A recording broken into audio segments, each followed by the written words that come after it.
I'll give it another minute and we will start promptly.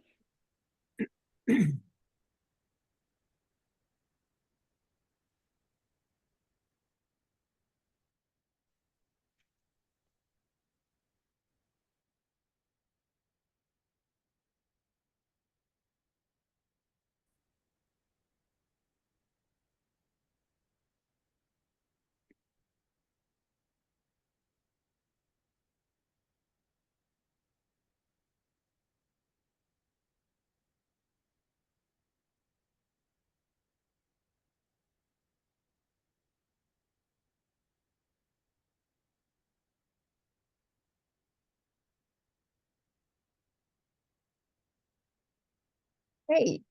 Thank you so much all for joining us. Good afternoon from San Francisco, everyone, and good evening to all the attendees from the Europe. I want to extend a very warm welcome to all you to our Research Brown Bag series. I'm Chen Wei. I'm the Associate Professor of Management here and also today's moderator. This series is part of the Responsible Innovation and Entrepreneurship Research Initiative at San Francisco State University's Lam Family College of Business. So this is our second virtual research brown bag this fall semester on a research method talk.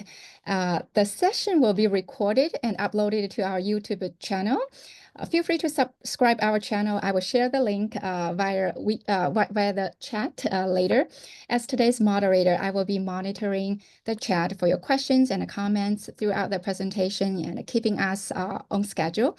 Our session will run for about 90 minutes. I'm really thrilled to introduce today's guest speaker, Dr. Pinar Ozcan.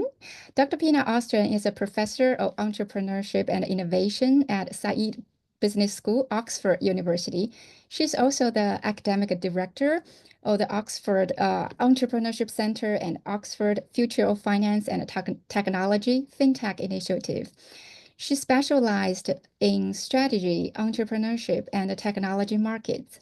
Her current research includes AI, very hot topic currently indeed, and business models in fintech, open banking, digital disruption, and the rise of big tech platforms. She serves as advisory roles working with regulatory authorities such as the Competition and Markets Authority UK, the Financial Conduct Authority UK, the European Commissions, and the OECD on these topics. Dr. Ozcan completed her Ph.D. at the Stanford Technology Ventures Program at the Stanford University Management Science and Engineering Department, and also holds a Master of Science and 2 bachelor degrees from Stanford. Since completing her Ph.D., she has earned numerous awards. I want to share, a few highlights here. She won the Excellence in Research Awards at IESE, the EFMD Best Teaching Case Award, and the IDEA Entrepreneurship Thought Leader Award, and multiple Best Paper nominations and awards from the Academy of Management and Strategic Management Society. She also received the British Academy Newton Grant in 2015, the Swift Award in 2016 for studying the UK banking industry's API transition, and the Best Conference Paper Award from SMS in 2016. In 2017, she was named one of the top 40 business school professor under 40 by Poets and Quants. In 2018, she received the Strategic Management Society's Research in Organizations Award for her working on banking disruption with the Swift Institute, and was listed in Thinker 50 for emerging thinkers. In 2019, she was awarded a British Academy Mid-Career Fellowship for her research on banking disruption in Europe and the UK. In 2021, she was chosen to the Global Women in Fintech Power List by Innovate Finance. In 2023, she was selected to the Advisory Committee of the OECD Digital for SMEs Global Initiative, which aims to help small to medium enterprises seize the benefits of digitalization. In 2024, this year, she was selected as an academic advisor to the Bank of England Digital Pound Initiative. She was originally from Istanbul, Turkey. She speaks 5 languages, well, English, German, Spanish, Turkish, and Dutch. She's a founding partner of Blanchard International, Turkey. Her work experience also includes management consulting at Siemens Corporations in Munich, Germany, and the strategic consulting with technology ventures and venture capital firms in the Silicon Valley. It is such an honor to have her with us today. Without further ado, I will turn it over to Dr. Pinar Ozcan. Welcome. Thank you so much for being with us. Thank you so much, Enwei. It's a pleasure to be with you. And I am excited to talk about qualitative research, and in particular, thinking about different kinds of cases, different types of case methods, and what they're good for, and basically being able to compare them and giving different examples. And I've also included a bit of let's say, discussion towards the end, particularly for junior researchers, hoping that we will have quite a few of them today, in terms of some of the things that I've learned over my career and things that I would do differently if I were to start again. So let me just get started by sharing more, such as my slides. Okay, here we go. Yeah. Let me just rearrange things such that I can see my own slides. And here we go. Okay. So background on myself, just quickly. Thank you so much, Enwei, for basically giving some highlights from my bio. I did my training with Kathy Eisenhardt at Stanford, and very much followed her footsteps over the last 20 years or so in using case methods. One of the things that I've done perhaps a bit differently compared to what she typically does is looking at embedded cases a lot more. So single cases with cases embedded in them is one of the things that I've focused on, as well as I've written perhaps a few more single cases compared to her traditional method. So, and you know, as I'll show you towards the end of my presentation, I currently have a single case and a comparative case and a multiple case study going on with my different students, and I'll give you some examples from all of those.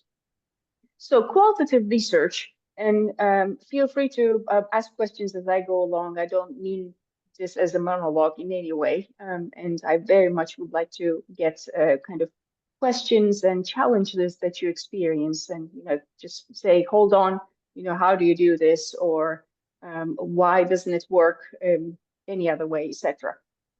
So qualitative research is the way that I use it, and of course there are other ways to use it as well, is for theory building. And the reason why it works so well is because it helps you uncover things, typically through interviews, but also through rich text analysis. We're able to get to dynamics either within organizations or between organizations or at industry level, which we're not able to test otherwise because we don't know them.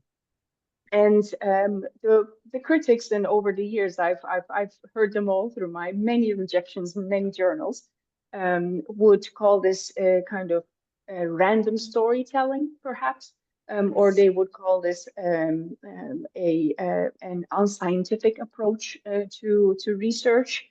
And it's quite important, as perhaps one of the first takeaways that I'll mention, to show how scientifically you approach qualitative research in general.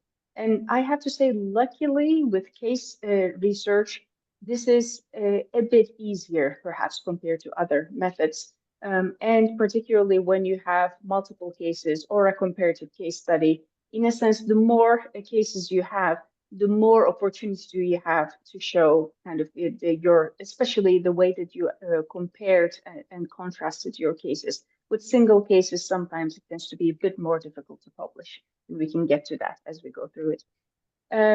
So qualitative versus quantitative.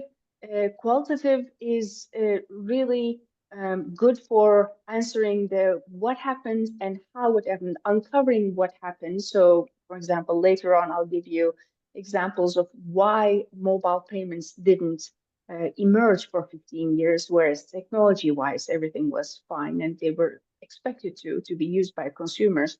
But it turns out that it didn't come out. It didn't become part of our lives for 15, close to 20 years.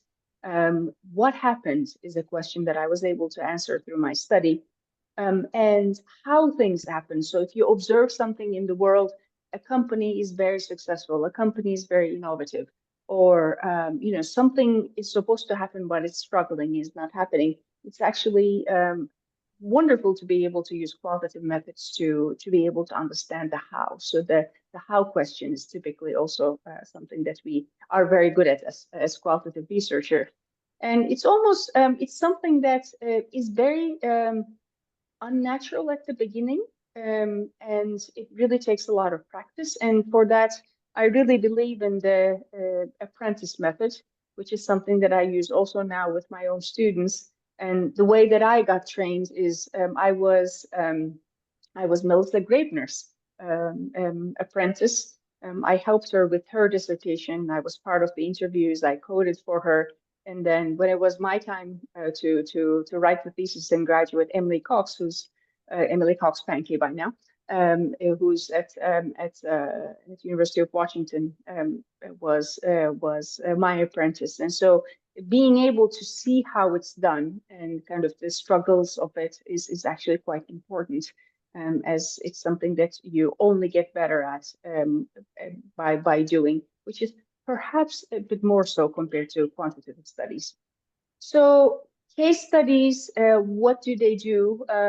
If you're showing one case, obviously what you're trying to do is to actually derive theory out of the richness, and we'll go into kind of why single cases work. If you have more cases, then you're able to contrast the cases in order to arrive at theoretical constructs and sometimes propositions. And that is really at the heart of it. So cases are always rich, and in a sense, the fewer the numbers, the richer you can get. And that's why I'll talk a little bit about how comparative cases can be at the sweet spot, because you don't have to sacrifice too much of the richness, but at the same time, you still have a bit of a comparison, especially if you have done your job at the beginning in terms of research design and kept certain things constant and allowed other things to vary. Then you end up having an opportunity to compare similar cases and derive theory out of it. I've also done historical case studies. One of the ones that I'll give you as an example, my 2015 study on the emergence of pay TV in the US is a historical study. We were able to find a few people to interview, but these people were 80, 90 years old. We didn't rely on them for telling us what happened. We mainly went through documents, public documents, as well as TV, as well as radio, mostly radio interviews that were done back at the time with these, what they call pay TV mavericks. So historical cases, and actually my friend and colleague from Stanford, Stina Gordell, who is now at Northeastern University, also uses the historical case study method quite a bit, and she's wonderful at it. One of the things that you're that you're able to do if you have more than one case is, of course, to use the replication logic, especially with multiple cases. You're able to ask, this happened in these two cases, but not in the third one. What are some of the effects of that? And so whether that's a performance outcome or whether that's related to innovation and the way they set up the business, etc. I've used the replication logic also at the stage of questioning these informants, particularly when I'm dealing with startups. So just as a side note, a lot of my work is with startups, and there's both. There are two reasons for it. The official reason is because I'm fascinated by them, and I'm fascinated by founders and how they grow their businesses and how they deal with the challenges. I'm the daughter of two entrepreneurs who brought their work to home every day, and I hated it, but I learned a lot. But the unofficial reason is because entrepreneurs love to talk about their business. They're dying to tell everyone how either how great or how challenging it is, and depending on when you catch them in the day or in the time of the year, they'll tell you a different story. but that's also one of the reasons why I concentrate on startups a lot, because it actually is quite a bit easier to get access to them and to talk to them. The Eisenhardt versus Joya methods, we'll get to that. I mean, the world has, evolved in a way such that these two methods have been almost juxtaposed as if they were kind of two contrasting ways to analyze data. And I have to say, I do both in many studies. I find the Joya method a great way to present what you've done, but I think that the Eisenhardt method you can't do without, in a sense, because it allows you, it's almost a step that helps you build the Joya method. And in some studies, I've only used the Eisenhardt method. In some studies, I've used both. And sometimes I've reanalyzed data using the Joya method after the reviewers told me so. I think that they are both valuable, and they're actually quite complementary. So I recommend using both and not being opposed to either. Okay, so let's dive into single versus comparative versus multiple case studies, and I'll give you examples both from the world and from myself, from my own work, as we go through why they make sense and when they're best to use. So starting with the smallest number, we'll start with single case studies. Single case studies, to me, are a wonderful way to show something that we didn't know before. And this can be either, so for one of my latest studies has been on a startup in Zambia that has been able to bring life-saving medicine to children in the last mile of Zambia. Children were dying from diseases related to unsafe water. And what they've done is they've realized that while there's no medication in these remote villages, there are stores that sell Coca-Cola, which seems really strange. Why is it that we can't bring medication when we can bring Coca-Cola to these children? And starting with that idea, they basically piggybacked on the ecosystem that existed for Coca-Cola, and then started to kind of reuse the distribution system that existed in the world rather than reinventing the wheel. And so we wrote a study on them, and the single case study very much has the spirit, which I'll, as I'll say in a few minutes, has the spirit of revealing something that we didn't know, an extraordinary case. Some entrepreneurs that did the almost impossible, and that is one of the ways in which you can use single cases, just like here in the first bullet point. Unusual phenomenon, extreme, in this case, extreme success. The World Health Organization invited these entrepreneurs to replicate what they did in other places. And so, a classic example from my PhD times would be the Man Gulch disaster, and the way that kind of the fire, they were unable to prevent the fire, and the analysis of that is really kind of extraordinary and important for us to learn from. Another one is, another reason to do it is that we have a sense of the phenomenon, but we haven't been able to access it. So we haven't been able to study it until now. And this can happen, for example, because you get access to court documents, or you get access to an organization, just like in the case of Mayor Tripsis and Giovanni Gavetti in their kind of seminal piece on a Polaroid. And the way that the company wasn't able to adjust to the digital transformation, and being able to understand what happened and how the logics in those organizations worked, such that they could actually really not adjust themselves, was very valuable and worth a single case study. Similarly, Nikolai Sigelkow and the Liz Claiborne study is one of the classics that even during my PhD times we used to look at in terms of adaptation and with a complexity lens. And finally, I think that practically it's actually quite difficult to study and trace organizations, several organizations for a long time. And especially if you need to be involved, like a lot of Kellogg's work, for example, takes place in hospitals, and it would be very difficult for her to be in two places at once.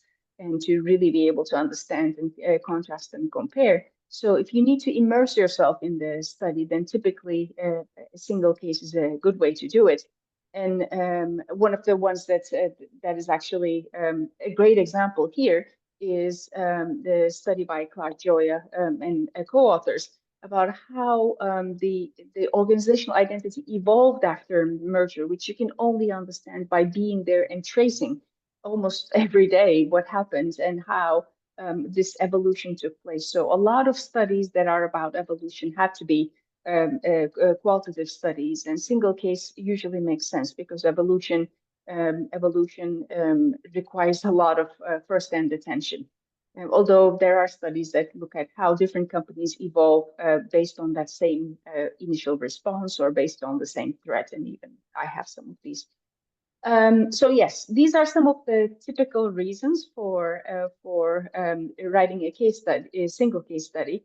And I have published a book chapter on single cases together with Melissa Graebner and Suho Han.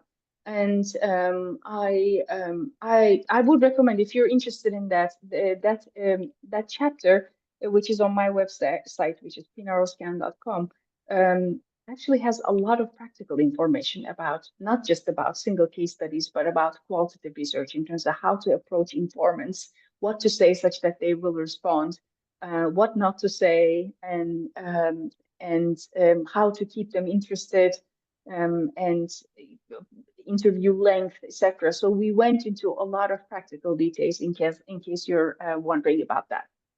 The single case with embedded cases is something that I've done quite a bit of over the years. And I think that there's a sweet spot for that in the sense that embedded cases within a single understanding and comparing, contrasting examples that are all embedded within either within the same industry or a global industry or within the same organization, etc., I think is very valuable. And it's one of the types of cases that are not really talked about. This is a bit different from multiple cases because in multiple cases you want to have independence between your cases, whereas in this case you wouldn't have independence. You would have cases that are related and get affected from one another. That's why I think it's important to make sure that it's labeled correctly, a single case with embedded cases. So what are we talking about here? The first one, which is a classic, is Kathy's study with Charlie Galunik, and that looks into how business units within a corporation actually kind of work together and co-evolve in order to develop dynamic capabilities. It's one of the classic dynamic capabilities papers. And this is a single case with embedded cases because it's one organization, but multiple business units. So you cannot claim independence between the cases. But what you're interested in is actually the relationship between, in their case at least, the relationship between these units. Whereas in my study with Felipe Santos on mobile payments, we studied the emergence of a product globally, which was mobile payments. But we looked at it in different countries and we compared and contrasted countries and tried to develop theory in terms of why the service mobile payments was commercialized in some countries and not commercialized in others. So, for example, we found that in Japan, where telcos, telecommunications providers, and banks were part of the same business holding or hiratsu, and they were able to work together a lot more easily in order to develop mobile payments together. Whereas in the US, where the telcos and the banks considered one another as threats, weren't able to work together. And that's one of the reasons why we didn't have mobile payments pretty much until COVID. Well, not until COVID, but 2014-15, but together with Apple and one of the iPhone iterations. Whereas when you look at Kenya, for example, you again have mobile payments there, but the reason is different. The reason is that in Kenya, most people are unbanked. They all have cell phones, I mean, simple ones perhaps, but they all have cell phones, but they don't have bank accounts, which means the banks are not as powerful, which again goes into turf wars and the power dynamics between the major players from different industries and the way that they interact with one another. Why was this a single case with embedded cases? It's because the cases are kind of getting affected by one another. Everybody's going to the same global conferences. Everybody's discussing this around the same tables. But then in each country, the events unfolded in different ways. And you can compare and contrast in order to derive theory from this kind of comparison. So this is one of my favorite studies. And the fact that you can look at an industry, but then take different countries as embedded cases within that larger single case is, I think, a way. And I'm actually doing that now with fintech and the way that financial technology firms are developing differently in different countries. So I'll talk about that towards the end. Comparative cases, like I said, I think they can be at the sweet spot because it allows you to do comparison, which although single cases are just as scientific, I think sometimes to the reviewers, they look less scientific because they look a lot more like one large story. And I can give you some pointers in not making it look like that. So replication can be there, but at the same time, what you don't sacrifice is really the richness of the story. And you're able to put a lot of quotes and a lot of details.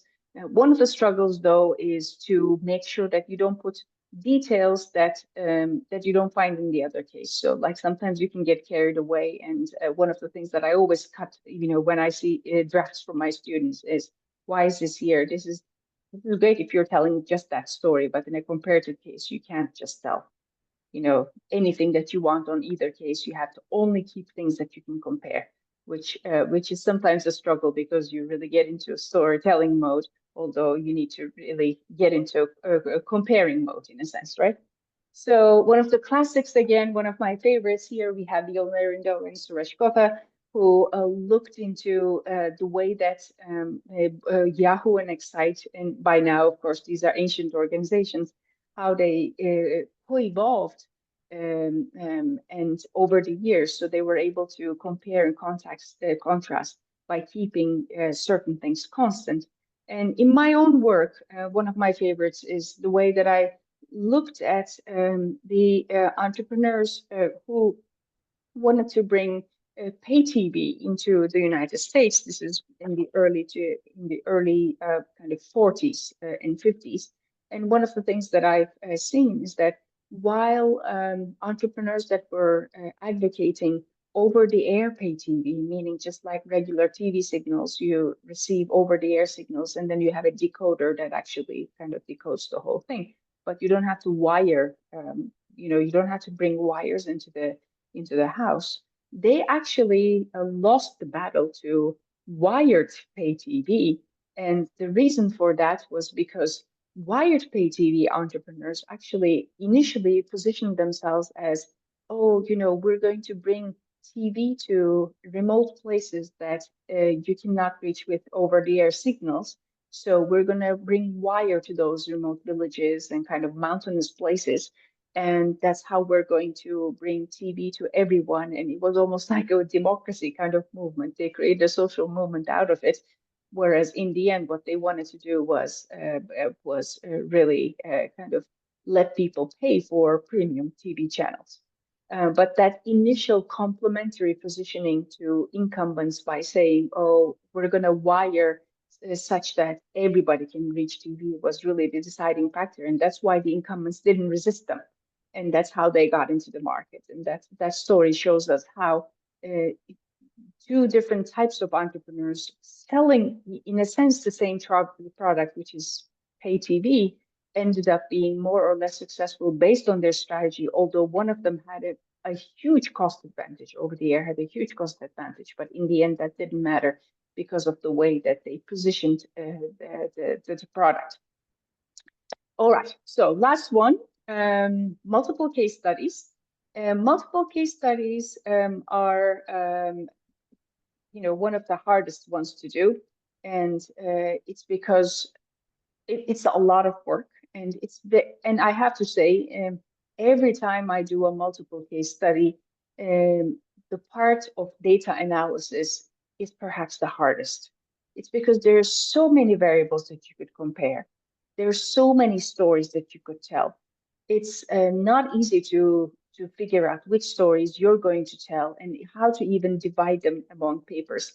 And I have to say that I still go with whatever story I find most novel and exciting, and don't think about paper number 2 and paper number 3, which perhaps is not the right thing to do because I rarely have more than one paper from one research study, and these studies take a long time. So now with my students, I try to basically understand from pilot interviews. I try to encourage them to basically identify themes which are perhaps remotely related to one another. So, for example, with one student, we're writing on ecosystem formation, and the first question that we're looking at is how do you make public and private actors work together, invite and work together in an ecosystem, which is, I mean, they have different priorities, they have different agendas, different languages, etc.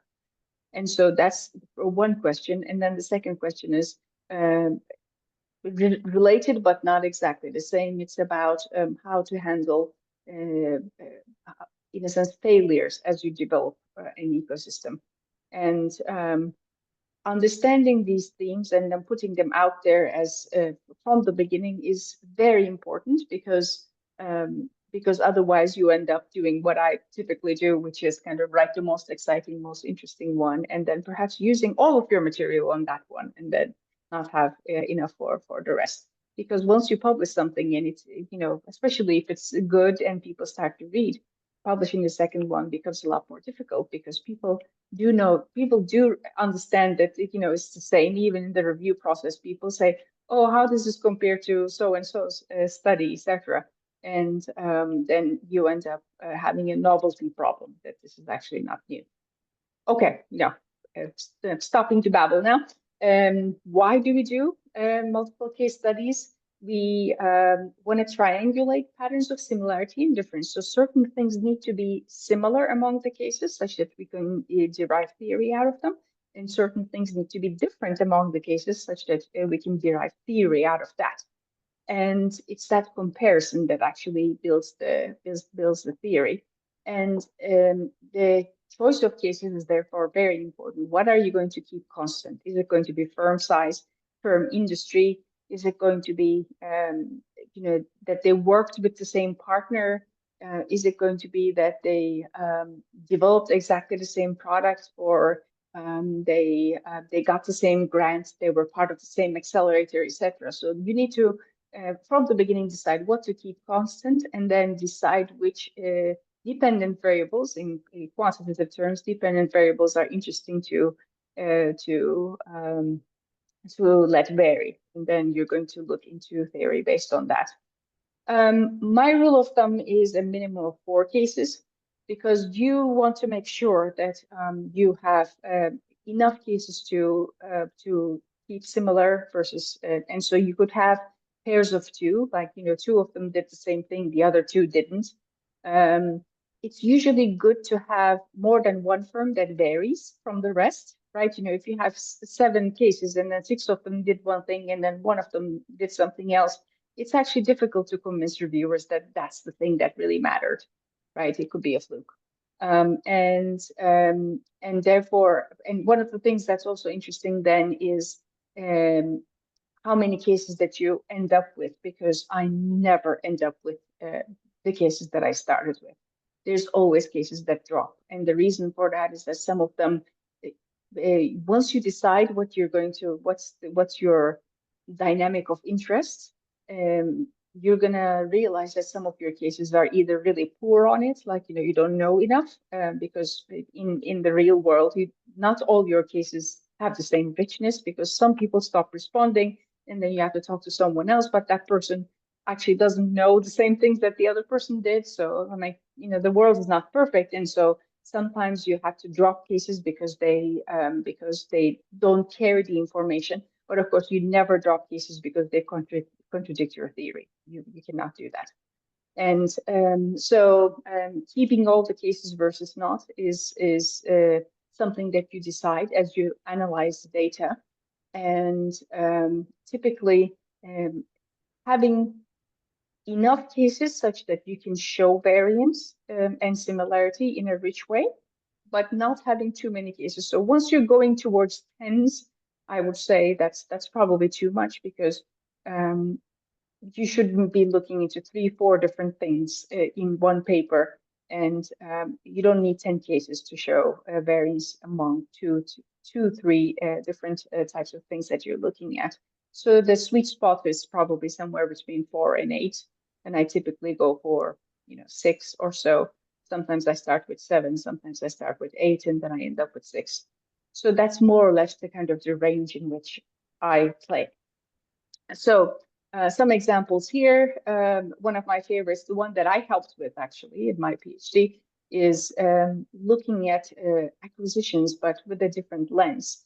And so Melissa had the idea to look at the way that tech startups were getting sold, but not looking at it from the seller's point of view, why it made sense to the seller, but looking at why it made sense to the buyer.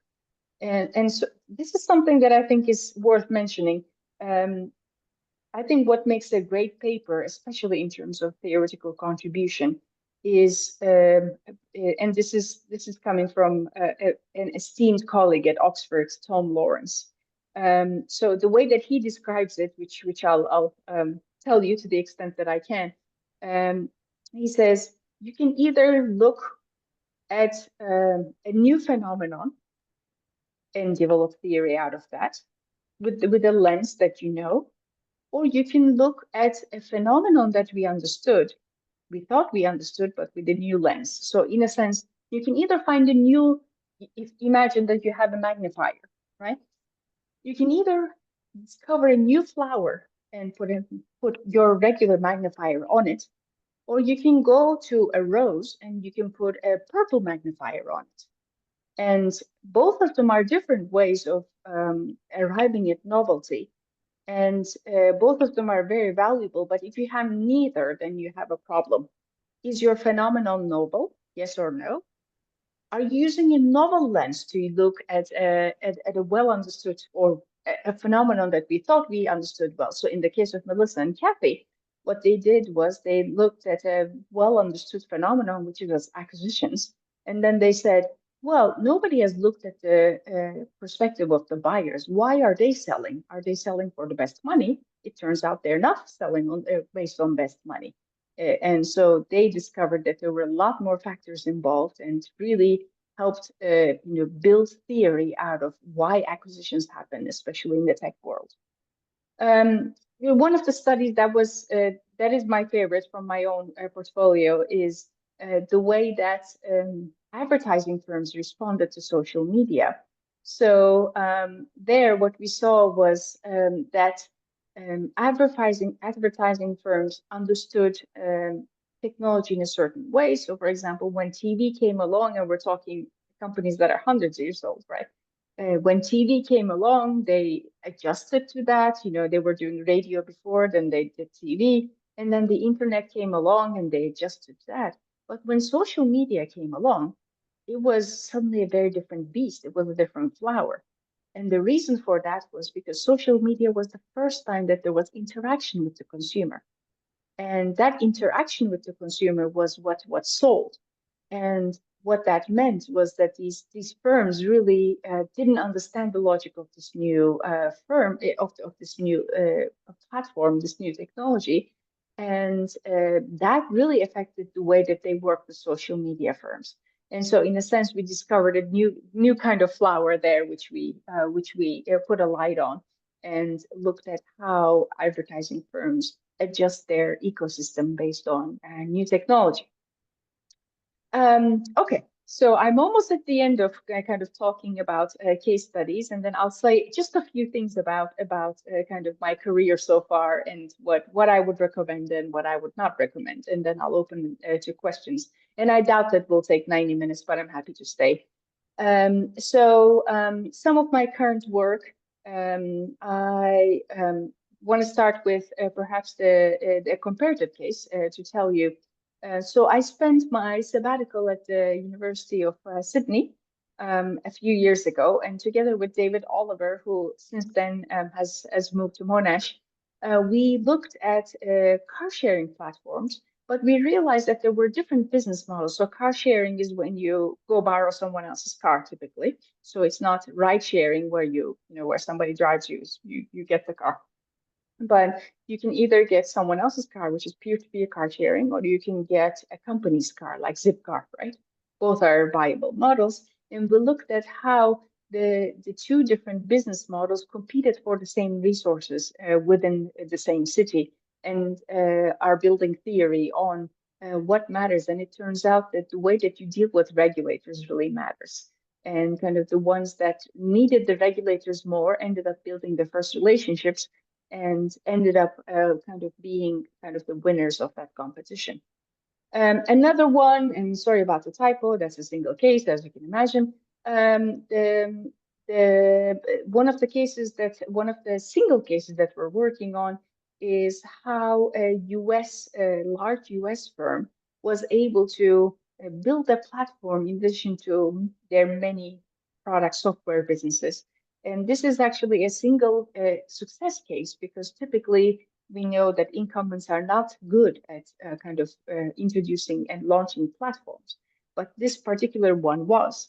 And together with Liz Altman from University of Massachusetts, and this is actually part of her dissertation at Harvard, we're looking into why this company was able to do it. And it turns out that they used a lot of hacks in terms of getting some of those data to flow between departments as well as from customers. And it's really, so my current research is a lot of it is about the use of data in strategy at firms. So quite a bit on AI as well, just like that last one that's on the slide, multiple case study of AI startups and the way that their data access in order to build their algorithms really affects their strategic growth and their venture capital relations, and specifically looking at how VCs are pushing some of these startups to show them use cases.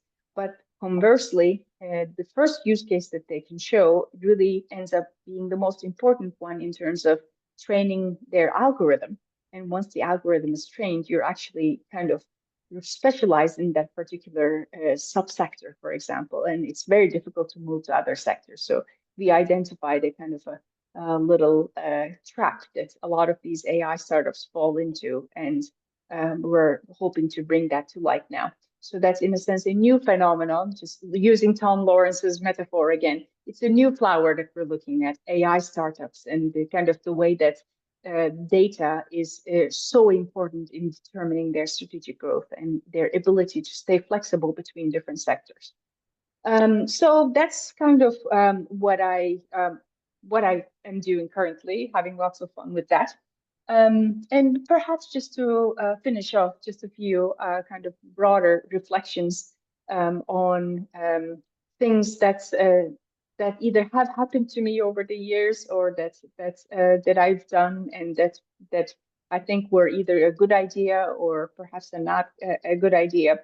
Just to start with, when I was growing up in research, I heard a lot from senior scholars about how it was important to build your own identity and really decide kind of who you were going to be and what you were going to be known for. I'm sorry, but at the beginning, it's a numbers game. You got to get out there. And especially as a qualitative researcher, you don't have the luxury of saying, oh, I'm not going to be a researcher that researches this or that. You need your collaborations. If you only work on your dissertation and don't have any collaborations with co-authors, otherwise, it's going to be difficult to get tenure in your first organization after you graduate. And so one of the things that I wish I had done better is to get involved in more than one project. Like I focused on my own dissertation, which was something that I was driving at all times. you need to be involved in projects where you're not on the driver's seat, not on all of them, such that somebody else drives that project and that moves forward, even when you're spending less time on it. And so I think that if I were to do it again, I would very much focus on having two, three kind of pots cooking on the stove at all times, such that sometimes, one of them is more important than the other one, but then you have two, three things that are in different points in the pipeline and that are coming out. And then you don't have the situation of relying on this one paper getting accepted for you to get tenure versus not, which can be very stressful. So how do you play the numbers game? Getting co-authors, obviously. A lot of my co-authors are from my cohort in the PhD or from my first job. Obviously, as you become more senior, you get more students, and then they become your co-authors. But one of the things that I've learned over the years is to look for complementarity, not just in terms of kind of your knowledge of methods or understanding of industry, which are both valuable. Those are the no-brainers, but both also in terms of your strengths as a researcher. So it turns out that I, for example, am a big picture kind of person. I can see an exciting story really quickly, and then I can pursue it, and I can ask the right questions. But I'm not great at analyzing lines and lines of data. I need someone to help me with that. I'd like to be able to ask someone, is this true in the data? And then for them to come back in a few days and say, yes, it is, or no, it's not, etc. Right? So I need that kind of collaboration. Again, don't worry about research identity. You will build that over time, because as you build knowledge, through your papers, you're going to be attracted to things that you understand better over time. And so that will build your research identity. So it turns out I'm an ecosystem researcher. I didn't tell myself I want to be an ecosystem researcher. I didn't even, when I was graduating from Stanford, ecosystem was even a no. Like, you don't become an ecosystem researcher because that's a practitioner term. But over the years, the things that I've done, because of the things that I got attracted to, as well as the things that I understood naturally, I ended up being who I am today. And unless you have ADHD, which my son does, so I understand quite well how one can get distracted and be here and there and everywhere. You naturally build this kind of research profile. And so don't worry about who you are as a researcher. Worry about how many papers you have at the beginning. Then you can worry about what kind of researchers you become, and whether you're happy with that. You can be more selective later. And then, very importantly, I didn't do this. Give up perfectionism. Submit after showing your work to trusted colleagues. Your paper will change dramatically anyway, and people will always find something wrong if you show them. And then, so you will, when you're doing your friendly reviewer round, you will never come to a point where everybody says this is ready. They will always say, you can do this better or that. So show a few colleagues and then send it to a journal. Don't sit on papers, because that will really make you lose time. And sometimes what happens, and many times what happens actually, is that you get rejected in the first journal, and then with the things that you've learned there, you're going to be accepted in the second one, or sometimes the third one, and sometimes, in my case, the fifth one. And so perhaps the most important thing, just like in entrepreneurship, which is what I study, resilience, making sure that you don't give up is very important, and I'll get to that as well. Another one, interact, share your work. Again, something that I didn't do very well when I was younger. I assumed that people knew better. I assumed that everybody knew what they were doing, and I didn't. And therefore, I was shy to share my research. It turns out that everybody's insecure, at least until a certain point in their life. And so share your work, and especially make sure that share it when you're challenged by your work, either because you're, that birthing process of like understanding really what that theory is, or sometimes, you got a rejection and you don't know how to move forward with the paper. That's exactly when to share, and it's not when not to share. Sharing is good for mental health, because when you share, you find out that other people have just gotten rejected too. And sometimes they, you say, oh, I just got rejected, and say, oh, I got rejected 3 times this week. And so, you really get a sense of what the world is like. In terms of interacting, small conferences help. they can be really developmental. So look for those kind of special conferences or those or those away days, etc. In front of before conferences. SMS does that greatly, I know, and EGOS is great for really getting to know a special crowd. And again, as you interact, you'll see that most people are insecure about their work, especially earlier. And again, make sure that you share especially your rejections, because it's human nature that we attribute our successes to the situation, and we attribute our kind of failures to ourselves. To avoid that, you need to share your failures, because then you realize it's not just you, it's the name of the game. In order to get one thing in, you have to get rejected 9 times. That's the numbers. And unless you're sharing, then you're going to feel, after that 9th time, you're going to feel like you're a total failure, and you're going to want to perhaps give up your career. But everybody feels that way. Unfortunately, we all do it silently, so let's not. So on that happy note, I'm gonna just perhaps stop sharing. I think that the life of a qualitative researcher has become quite a bit easier, I have to say, over the years. But at the same time, we've had some setbacks. So, for example, perhaps it's important to address this kind of recent push for replicability. And this is something that is also being discussed in a lot of the conferences right now. There is a push for opening up qualitative data such that people can replicate your work. I think that the logic of it makes sense, but the practice of it doesn't work. So something that I advocate is being really transparent to the point of revealing. And for example, SNJ has a kind of a push and a policy now that when requested, you should be able to show your data, your qualitative data. And of course, you have to anonymize it, etc., which is fine. But I think that's very valuable, because that really pushes people to both be more systematic, because they're going to have to show it, but also be very organized about their data, which is the way that we all should be. But then to take the next step and say we should be able to replicate a qualitative study is, in my opinion, and in the opinion of many that I trust, perhaps a step too far. And I think it's important to push for transparency, but not necessarily replicability, which is something that perhaps works better in the quantitative world. Okay, I think I'm going to stop now, and I see that the chat has a few things. Thank you. Thank you so much. Do you want me to look at the chat, or do you? Oh, I would love to invite all attendees to kind of unmute and feel free to ask questions. Thank you so much for the wonderful talk. I have so many questions. You have seen I already put like 2 questions, in the chat, and I also have other questions on my mind. Yeah.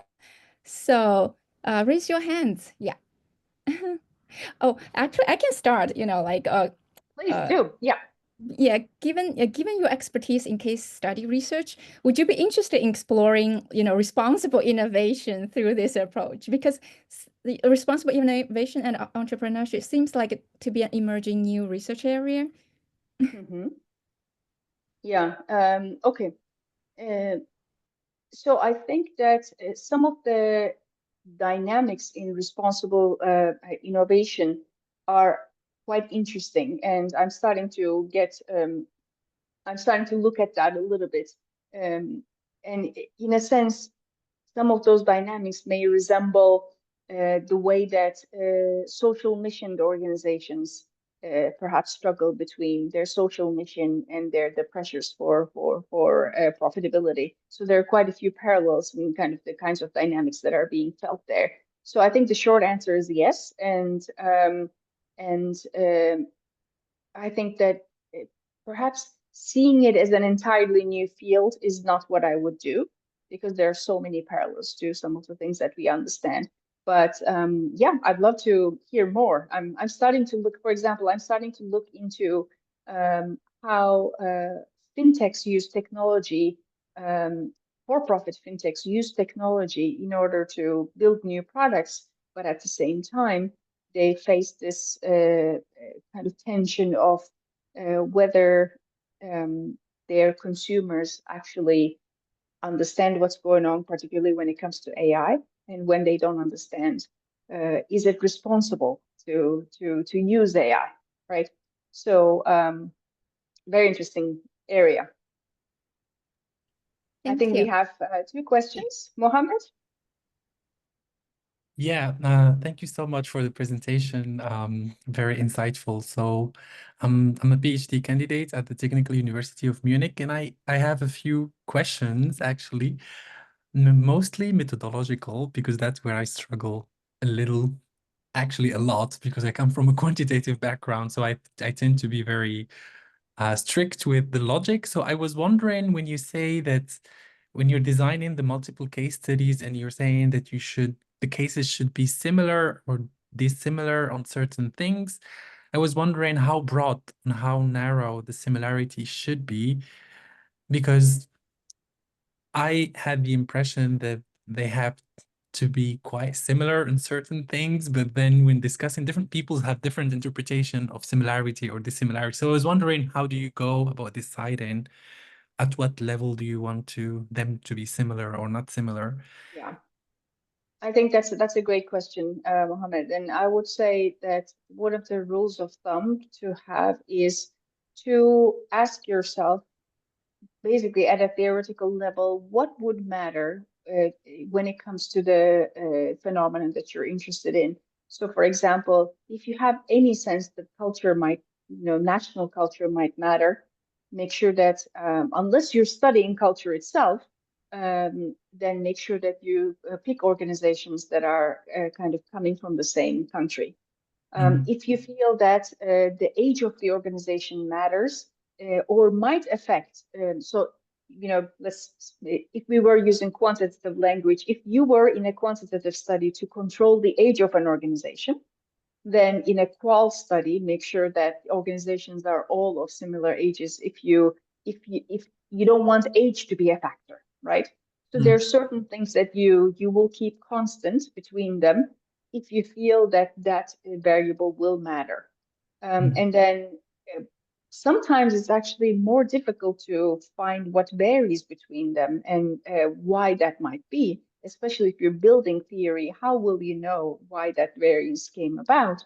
And sometimes you find out halfway through the study that, oh, one of the reasons is because these two organizations are Japanese and the other ones aren't, right? And sometimes you have to go back to square one and say, okay, now that I know that, let me look into these cases more. And it also happens, for example, that you start with 4 or 5 cases, and then halfway through, you realize that 2 of the cases are much more comparable than the rest. And then I end up with comparative case study rather than a multiple case study. So you have to be flexible, but you also have to be constantly asking yourself, would this matter? Would it not matter? If you have a gut feeling that it will matter for your study, then make sure that you keep it constant. Thank you so much. I think you answered my second question, which is like, how do you decide about this comparative cases versus multiple cases? But then it's an iterative process, and you just have to go with the flow, I guess. Yes. I mean, many times, sometimes even you start with a comparative case study.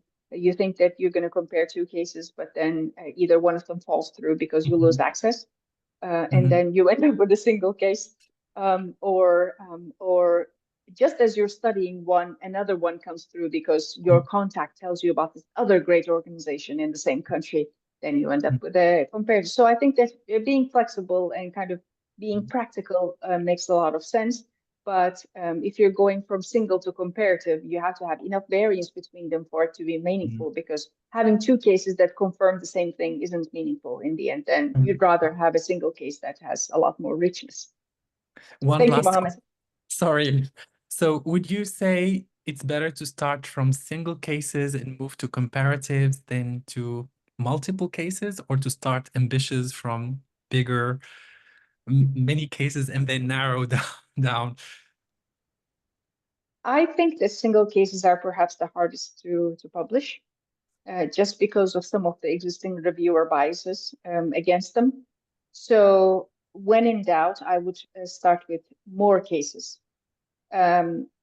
Unless you find yourself in a situation where it's an unusual phenomenon and you wouldn't know what to compare it to. In that case, obviously, single case is naturally what you would go for. Or doing it in more than one organization wouldn't be feasible. For example, a lot of ethnographic studies are about single cases, right? Because they have to be. How would you would have to spend all your life, studying one organization, and you can't study one organization for 2 years and then go another one for 2 years and compare them because the times have changed. And so, therefore, there are certain natural limits to what you can do, which force you to have a single case study, but also to know that single case studies are harder to publish. Thank you so much. You're welcome. Victoria, hi. Hi, thank you so much for this comprehensive overview. I'm also a PhD candidate, but at the other university in Munich, at LMU. Oh.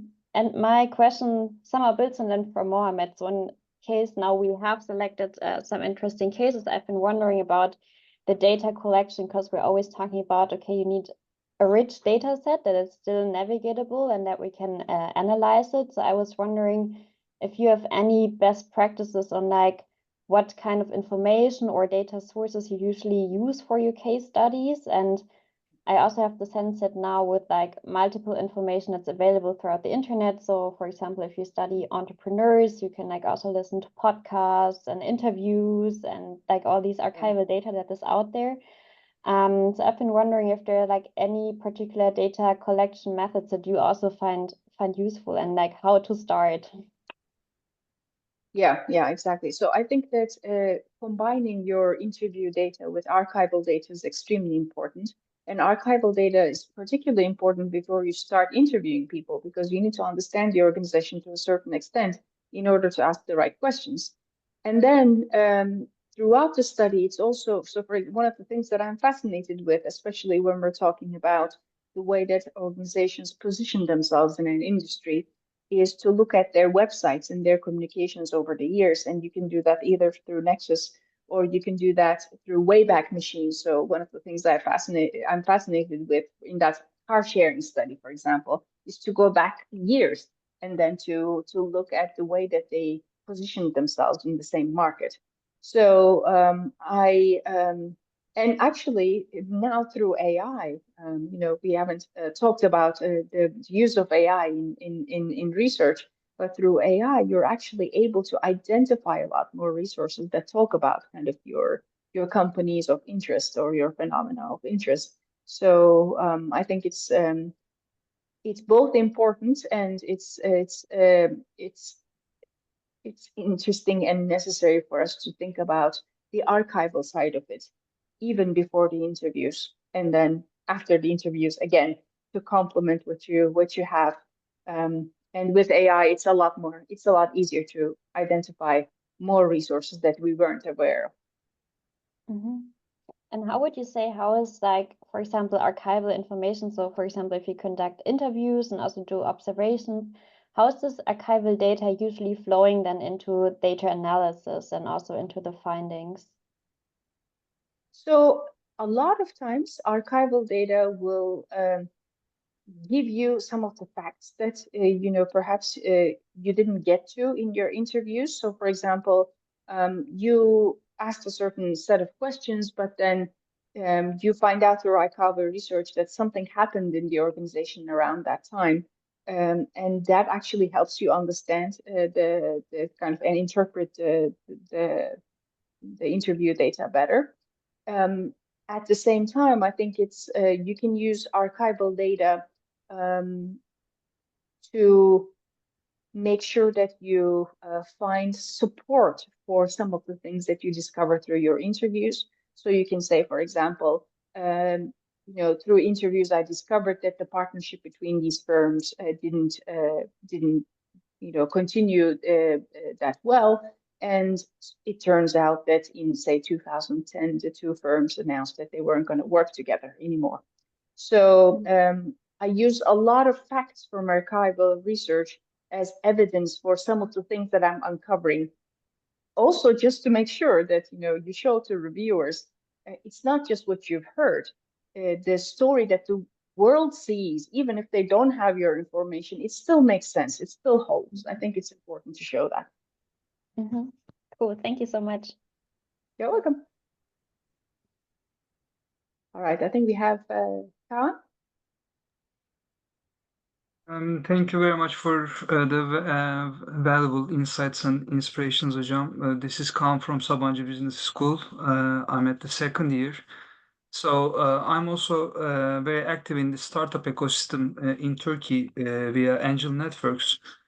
And as it's a vibrant and developing ecosystem, it's very fairly easy to come up with interesting research ideas, but it's pretty much isolated as comparing with the other developing countries, although it's vibrant and developing.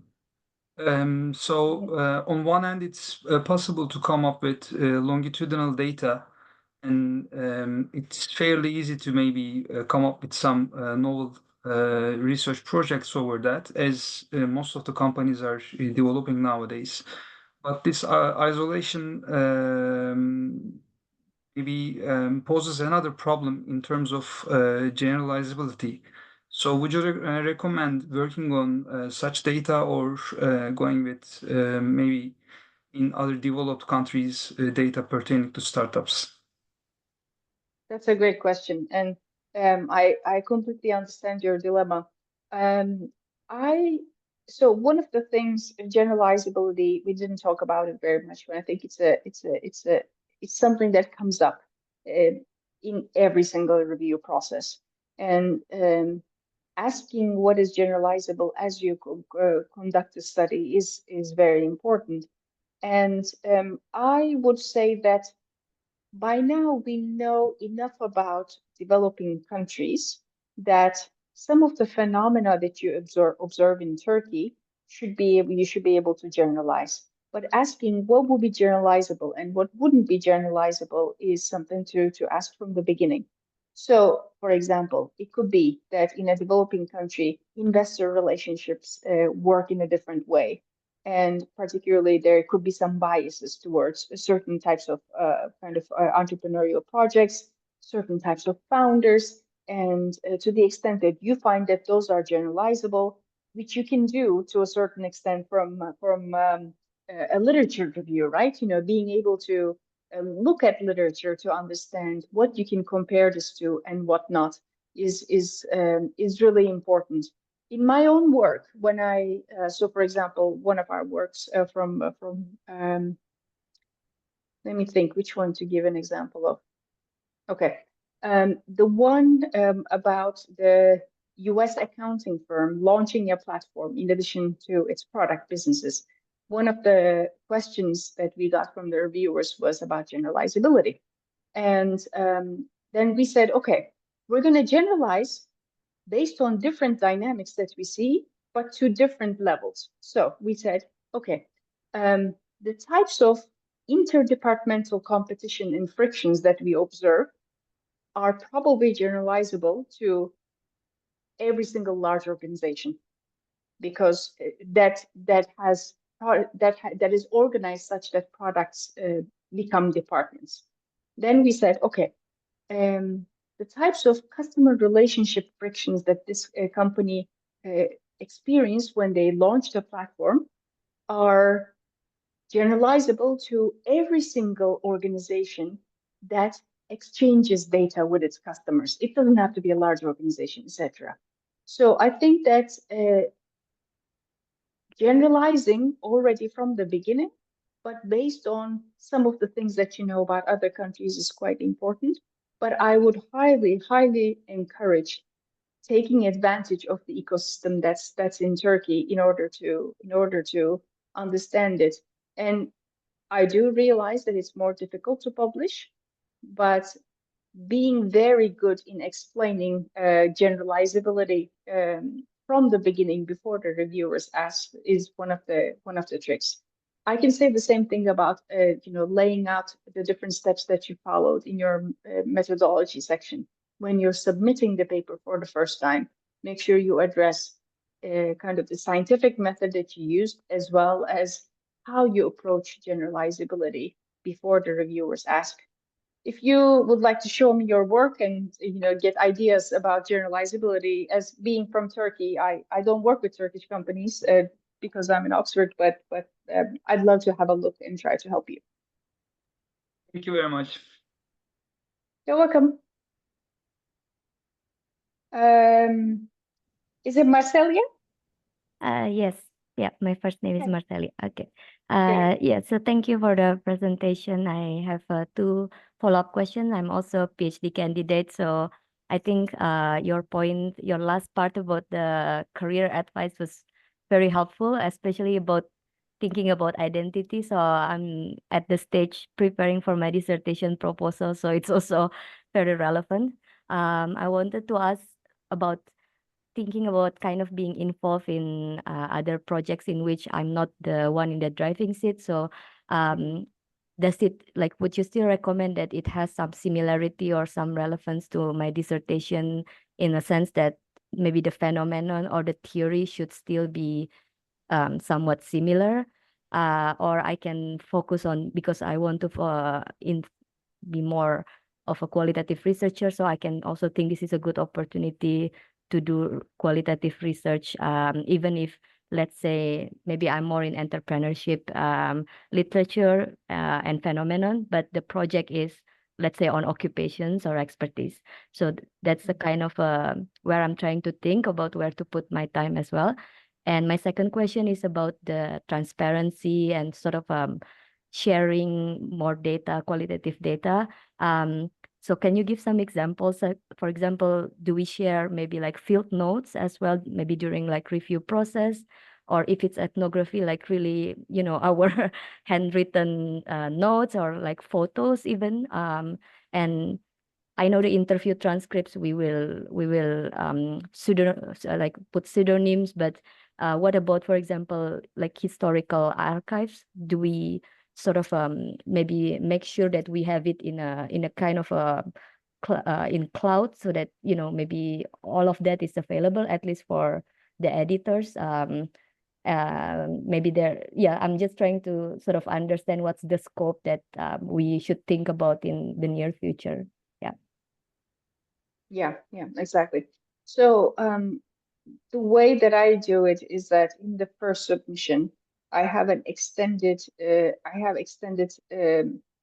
tables in the appendix that show more quotes than what I have space for in the paper, and it's organized in a very kind of logical way, such that if you want to find out more about finding one, you know exactly where to go and look for quotes, etc.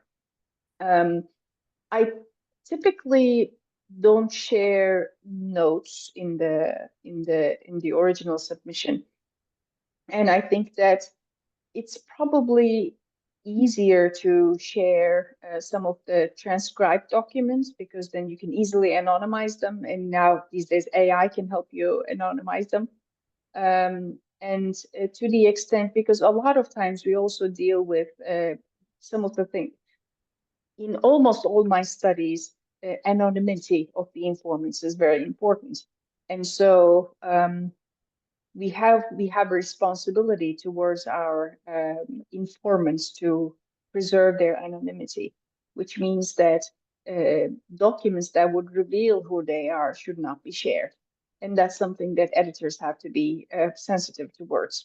But I think that things that can be anonymized, and perhaps with parts taken out, if anonymity would be threatened, if we gave that away, are where we should start. If nobody has so far asked me about field notes, and I keep them for a few years, and then of course, once it's published, I typically don't keep them longer. But it's good to keep them in an organized way, perhaps date them clearly and put them in a folder, or if they're electronic, even better, and then be ready for sharing. But I think so far it hasn't happened to me. In terms of your other question about co-authorship, I think that if you're working with others on their projects, so when you're not in the driver's seat, there should be a reason for you to be there, either because you have access to a country or an organization that this other person needs, or because you're great at this method, or this shares a lot of kind of similarities with your own project, and therefore you have a lot to add in terms of theory, or in terms of the writing, or in terms of, maybe some of your data will be used there. So I would not recommend getting involved in a completely different project where you have to learn from scratch, and you will only be able to add value once you have learned. What you're doing currently should give you an advantage in that second or third project. Otherwise, I don't think it makes sense to get involved, especially when you're a junior researcher, where because you have less experience, things take longer to figure out naturally. So I wouldn't recommend learning two different methods, working on two different research sites, collecting data on two different types for two different types of projects. Make sure that there's synergies between number 1 and number 2, and number 1 and 2 and 3, and don't do more than 3. Thank you. Thank you so much. Lucy. Hi, I have a question about interdisciplinary research. I like your analogy, like add a new flower or a different lens. The magnifier is the new thing. So I believe like entrepreneurship definition is growing from personal level to firms level to ecosystem level to the society. When we touch the society side, for example, we study social entrepreneurship, the ethical part of it.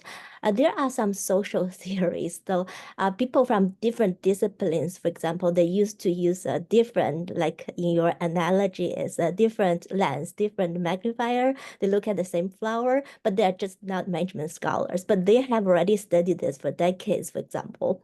But right now, our discipline has expanded from person level to firms level to the ecosystem level to the society. When I study social entrepreneurship, actually touch their domain. So I'm thinking about this interdisciplinary research, like they already have a different lens to look at it, but we cannot directly use it because we are answering the management questions. So how am I going to incorporate those existing social theories in the social domain, which they wasn't considered as management, but right now can help us to answer the management questions. But on one hand, I want to be innovative because I want to bring some new lens. But then on the other side, I don't want to be too new. And people say that this is not a management paper anymore. So for young scholars that I don't really have at my identity, like in your presentation, like numbers really important, number game. So any suggestions for people like me interested in this interdisciplinary research,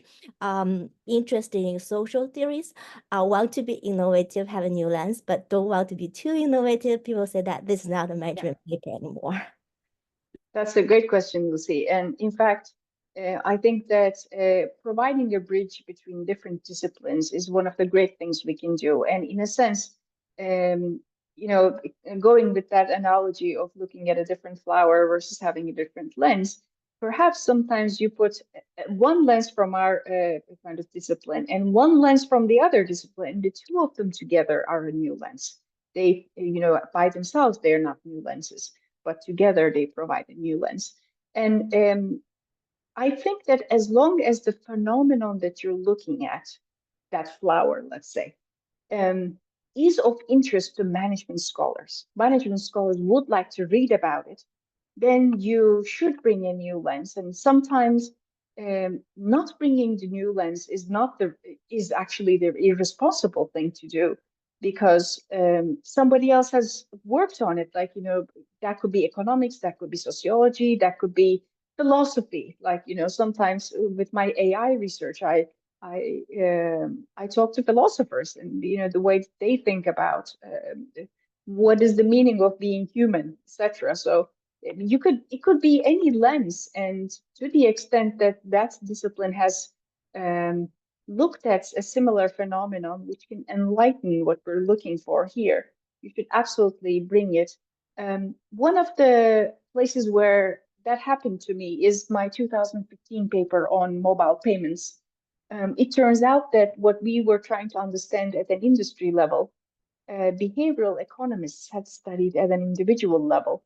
And we ended up discovering that negotiations literature was actually very valuable. And we'll put that as a lens in the discussion section. And that ended up being one of the novel things that we added to existing literature. So perhaps, reading that for fun might be interesting. But yeah, just make sure that the phenomenon is interesting to management scholars.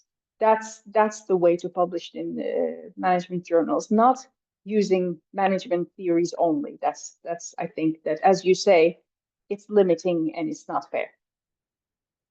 Thank you so much. Minu. Thank you again, Pinar, for wonderful presentation, and we had some fantastic questions also this session. I have two. I don't have many questions, but I'm going to have only two for in terms of time. So the first question I have is going back to your first few slides on the issue of what approach to use, Eisenhardt versus Joya. And you mentioned that there are some factors that you consider before you embark on one method or the other.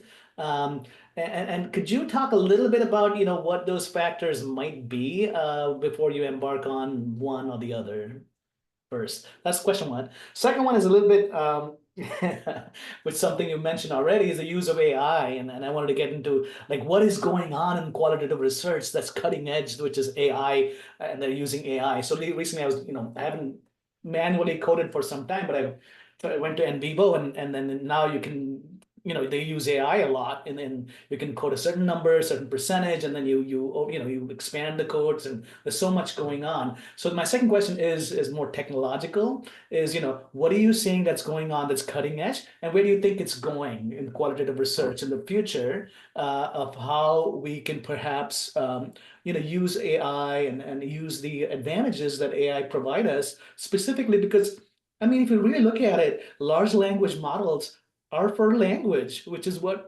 qualitative researchers are meant to do. So there's like a huge overlap between what the large language models do and then qualitative researchers do. So I want to hear about what your thoughts are about what the future might be holding for us. Those are great questions. So for the first one, I think that perhaps I'm not starting from the middle in terms of using both methods, because I was born into the Eisenhardt method, which kind of it's ingrained in me to look into that kind of compare and contrast logic, and arriving at themes and constructs, and the way that then gets formalized in the Joya method is quite helpful. But in the Eisenhardt method, you might not always have the first order, second order, and the aggregate. Sometimes it can happen with only one arrow rather than two arrows, right?